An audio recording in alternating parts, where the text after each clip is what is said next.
guys, welcome to Knifewear.com. Today we're going to talk about the Konro grills that we have in the store here. These guys are made out of porous ceramic. We have them imported from Japan, where they make a lot of really awesome ceramic products. These guys are great because they're super good at insulating, so heat doesn't escape out the sides when you're grilling. All the heat goes straight up. So you get a really high infrared quotient off your coal. It cooks your food really well, caramelizes using radiation heat. It's awesome stuff.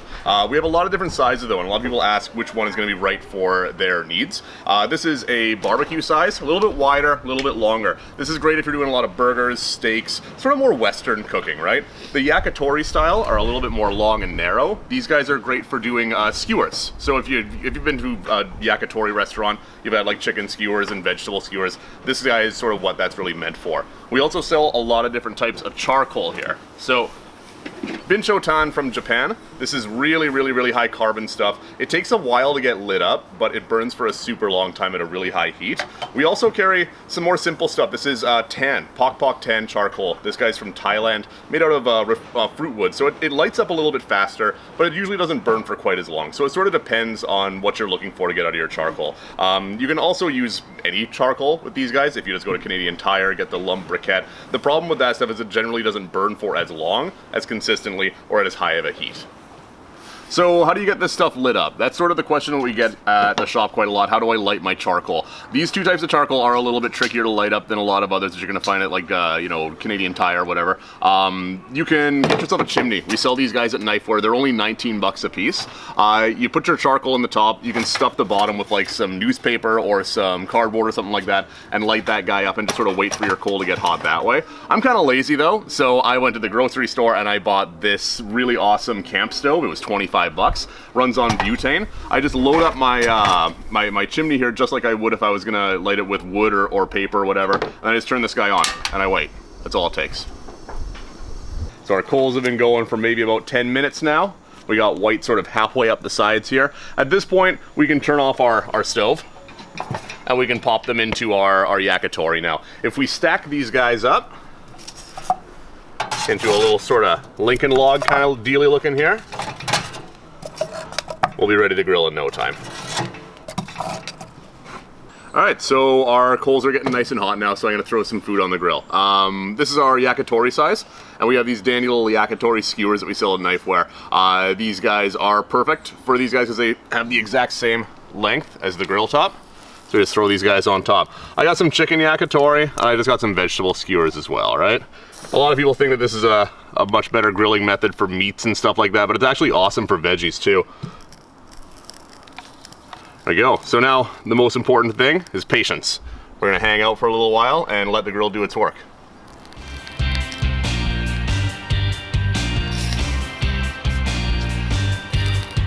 There we go. It's looking good, eh?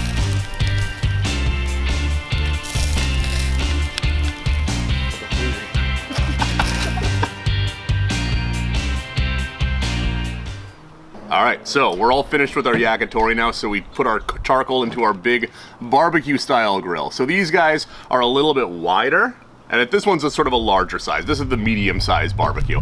You'll notice if you take a close look at this guy, it has some damage on it. We got some cracks in this guy right here. When we first got this, we didn't really know what we were doing, so we got some water in there. That's actually a huge no-no with these guys. When you're putting the coal out, you don't want to get any water into the ceramic or else you can develop cracks on there.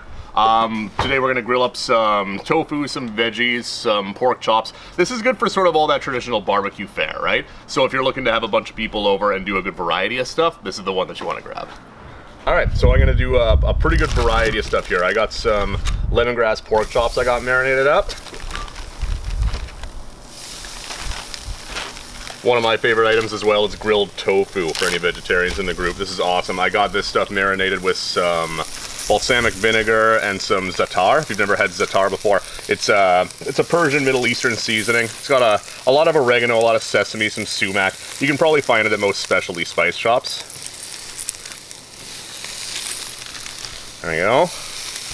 I got us just some mixed vegetables. I'm just gonna put a few of these guys on here for now. Don't want to overload it because I got other fun stuff to do too, right? Get a little bit of variety on there.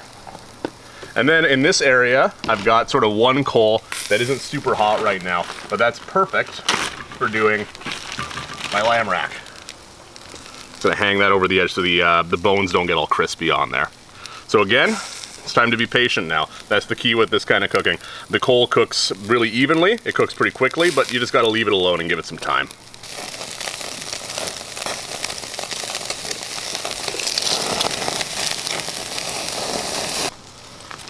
Yeah.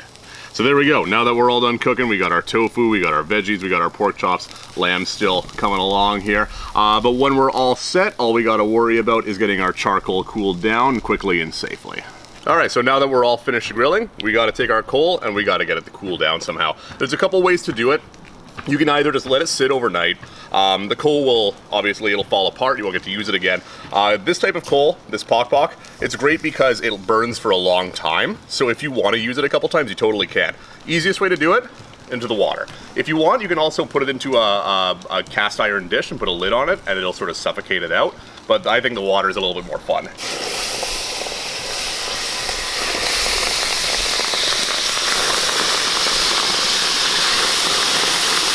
So we're gonna let that guy get all dramatic. Some of it's gonna break apart. You can still use it if it breaks. It's no big deal. I think the biggest advantage of doing it this way is it cools it down instantly, and you can actually use the water that we're making here. You strain that stuff out through some cheesecloth. You can use it to make rice. It works really well. Tastes super good too.